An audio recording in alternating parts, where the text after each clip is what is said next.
طيب يا جماعه، انا رجعت من تونس ومع الاسف ما لحقتش اكل ملوخيه، وجالي كل التعليقات دي ان انا لازم اجرب الملوخيه التونسي. فاول حاجه عملتها اول ما جيت مصر اني دورت اونلاين فين الاماكن اللي بتعمل اكل تونسي، وطلبت ملوخيه تونسيه تجيلي لحد البيت. دي اول مره اجرب الملوخيه التونسيه في حياتي. هي دي كلفتني 200 جنيه، فكل واحد ينزل يعمل 200 لايك دلوقتي. الملوخيه المصريه في افخم مطعم 8 جنيه. نفتح ونشوف. ايه ده ايه ده ايه ده ايه ده ايه ده ايه ده؟ شوف معايا، شوف لونها اسود يا جماعه. وايه ده وايه ده وايه ده؟ ده فلفل، مش عارفه ايه الكعابير دي. انا قلت لهم يعملوها لي زي ما بيعملوها في تونس. طب خلينا نبدا ونقول ان انا كده كده متحيزه للملوخيه المصريه. ملوخيه مصريه، ملوخيه خضراء، دي سودا، بس هما بيقولوا ان هما بيطبخوها في 12 ساعه، لازم تسود. جرب بالباجات زيهم، بس انا طبعا على الجنب عندي عيش البلدي بتاعنا عشان اكيد مش هكمل بالباجات.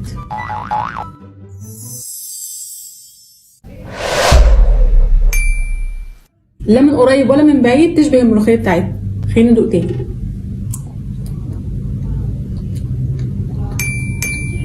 انا مش فاهمه. خليني اجربها بالبلدي احتمال افهمها. هل يجوز نعمل ملوخيه تونسي بودن قطه؟ هو غالبا في ده في لحمه جوه.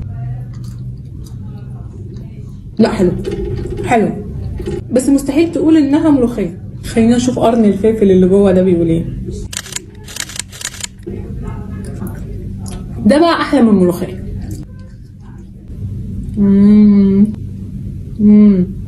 نجرب اللحمه اللي جوه دي بقى.